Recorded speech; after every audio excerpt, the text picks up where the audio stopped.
അങ്ങനെ ഇന്ന് ഹലോ അസ്സലാമലൈക്കും ഈവനിങ് ഹലോ അസ്സലാമലൈക്കും ഇതിനാണിതിലേക്ക് എല്ലാവരും സ്വാഗതം. ഇന്ന് കുട്ടികളെ കലാപരിപാടിയാണ്. അപ്പോൾ അതിൻ്റെ പരിപാടിയിലാണ്. അത് കുറച്ച് നേരം വൈകി ഒന്നും ചെയ്തു. പിന്നെ കുട്ടികളൊക്കെ അവിടെ പുറത്താണ്, ക്ലാസ്സുകാരുമില്ല. ഇത് കലാപരിപാടിയാണ്. അപ്പോൾ അവിടെ എല്ലാവരും അങ്ങോട്ടും ചുറ്റുമേതങ്ങൾ നടക്കുകയാണ്. അപ്പോൾ ഇവിടെ ഇപ്പോൾ ആളുണ്ടാവും. അപ്പോൾ അതിൻ്റെ ഒരു തിടുക്കത്തിലുണ്ടാകുന്ന പരിപാടിയാണ് അത്.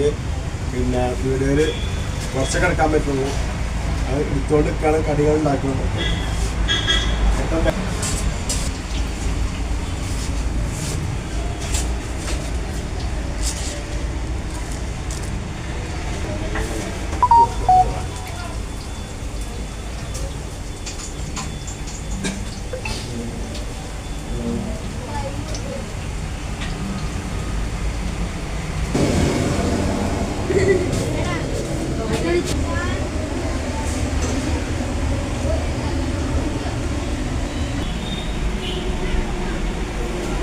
ഈ തിരക്കിൻ്റെ ഇടയിൽ നമ്മൾ കുട്ടികളെ കൊണ്ടതിൽ നോക്കില്ല. നമ്മൾ 5 ആൾ തേക്കാൻ അറിഞ്ഞു. അങ്ങനെ നോക്കുമ്പോൾ ഈ പൈസ ഉണ്ടോ? ഇത് എന്നത്തെ പൈസ? എൻ്റെ കുട്ടിക്കാലത്തുള്ള പൈസ സംശയം.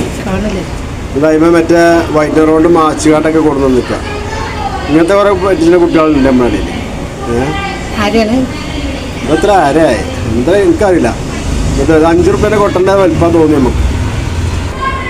ഈ ഇത് ഒന്നുമല്ലേ വൈറ്റ് റോഡ് വരഞ്ഞിരിക്കുകയാണ്. ഇതുണ്ടോ?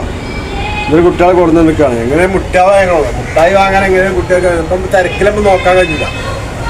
അപ്പോൾ അങ്ങനെയൊക്കെ ചില സംഭവങ്ങൾ നമ്മുടെ നാട്ടിൽ ഉണ്ടാകുന്നുണ്ട്. അതായത് 50 പൈസ, പിന്നെ പഴയ 2 റുപ്യ, 20 പൈസ ഇതൊക്കെ കൊണ്ടുവരുന്നുണ്ട് കുട്ടികൾ. എവിടെ കിട്ടണമെങ്കിൽ അറിയില്ല.